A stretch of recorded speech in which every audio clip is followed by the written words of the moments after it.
channel. Meanwhile, the Prime Minister has agreed to amend data retention laws in an attempt to ensure journalists are protected from agencies trying to identify their sources. I'm joined live by the Shadow Communications Minister, Jason Clare. Mr Clare, the Independent Senator Nick Xenophon says that the government, and Labor for that matter, are not going far enough with just requiring a warrant. He wants a US-style approach that would require agencies to inform journalists when their metadata is being accessed and to give media outlets a chance to contest those warrants before a judge. Well, first I want to say this is a good result. It's a victory for journalists and it's a victory for Bill Shorten. We've been arguing for warrants for months now. Our position's been consistent. We think that journalists should be protected and law enforcement agencies should have to seek a warrant before they can get access to their telecommunications data. Now, that's not the case at the moment. At the moment, a law enforcement agency can get access to a journalist's metadata, can get access to your metadata without going to the court. We think the standard should be raised. The British government has passed legislation through their parliament 2 weeks ago to require law enforcement agencies to get a warrant.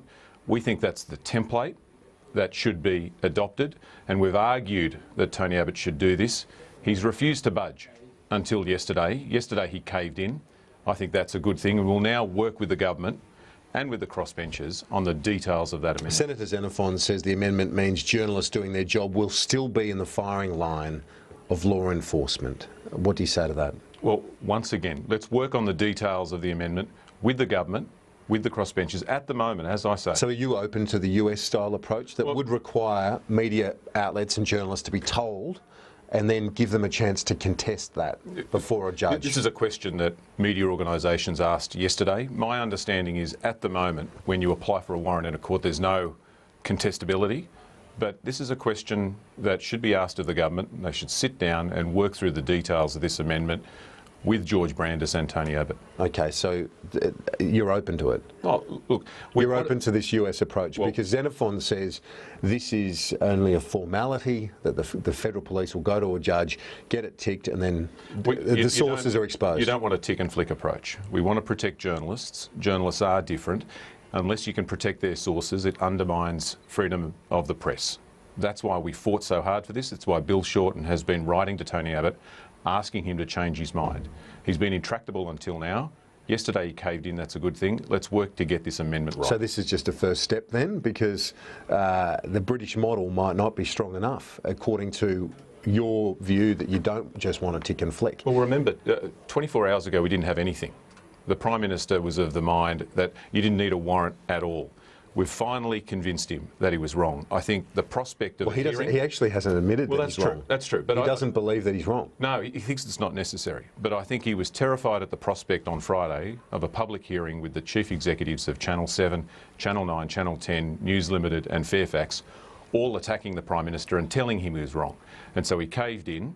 Now let's get the amendment right. Because I think they'll probably attack Labor's approach so far, in the sense that this does not go as far as the media outlets want, and that is contestability. To be fair, the media organisations put forward 3 options. 1, a blanket ban on access to a journalist's metadata. Option 2, a warrant-based process. And option 3, internal approval by a senior officer in the law enforcement agency. The government said option 3 was okay. Media organisations said it was totally unacceptable in their view.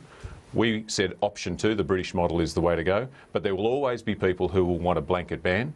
We don't think that's the right approach. We've been consistent in arguing for So you want the British model, not the American model. That's your approach, which, as I say, Nick Xenophon believes does not go far enough. The media outlets don't believe that goes far enough either. So you're not going to placate them. Well, what we've said yesterday is that the government needs to come forward with an amendment now, negotiate that with the crossbenchers, with Australian media organisations and with the opposition.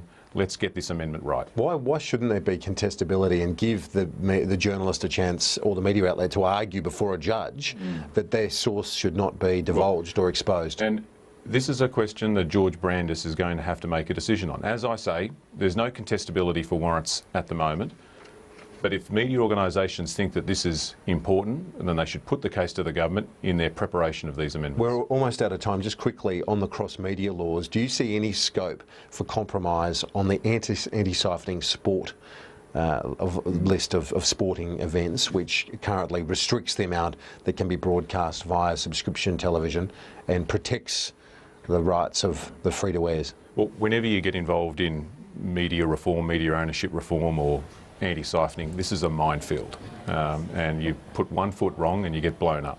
So Malcolm Turnbull needs to tread very carefully here. It seems like he's put together an options paper or a proposal to Tony Abbott, and now it's been leaked. I don't know whether Tony Abbott's leaked it to put pressure on Malcolm Turnbull or Malcolm Turnbull's leaked it to put pressure on Tony Abbott, but we haven't seen it. And we'll wait until we see the details of the proposal and analyse it on its merits. Mr. Clare, thanks for your time. Thanks, Kieran.